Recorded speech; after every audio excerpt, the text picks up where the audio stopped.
Dad, tumetuma school fees, tukaambiwa tusirudi shule until further notice. Hata mkipata hiyo school fees, kwanza tusirudi. Kwanza tukakaa na wazazi mpaka mpigiwe simu turudi shule. Na walimu wakasema, sasa wakiwapigia simu msikose kwenda shule. Nani amewatuma school fees? Na nishamaliza school fees yote. Unajua yule mwalimu anaitwa Githinji. Yule mmoja tukianza kusoma, anaenda anabeba takataka kwa plots za huko Kware, anapeleka kwa ile dumping site. Huyo ndiye ametutuma. Na akatuambia hata hiyo kazi yake ni ngumu, pia yeye alipwi. Alafu tukaambiwa sasa huyo mwalimu tukimpata kwa street, tukue tunamsaidia kubeba hiyo wastage. Nikupate siku moja ukimsaidia. Umeshindwa na kazi yangu hapa.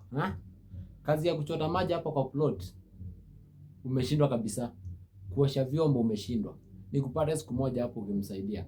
Utaniambia ni kazi gani mimi sijai kupea. Sawa? Kazi yako ni kusoma peke yake. Sitaki kazi nyingine uko unafanya nje.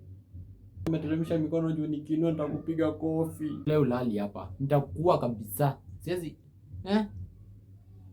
Siwezi kwa nitoa uchafu kwa mwili yangu. Nawezaje kwa nilitoa uchafu? Nikauza shamba. Nisomeshe mshamba. Nikauza ng'ombe. Nikasomesha ng'ombe. Wewe nitakuua leo. Leo siwezi bahatisha, nakuua leo. Najua ni muuaji. Si wewe ndio uliua yule mtoto alikuwa kwanza alikuwa anaitwa Yvonne. Yule mtoto alikuwa mdogo, si wewe uliua. Na kwani mlikuwa mmeambiwa tunakuja? Nani? Naona umetupa ile mkate kubwa na soda. Ukatuongezea soda. Nani amewapigia simu tunakuja? Hizo zote ni zangu. Sawa.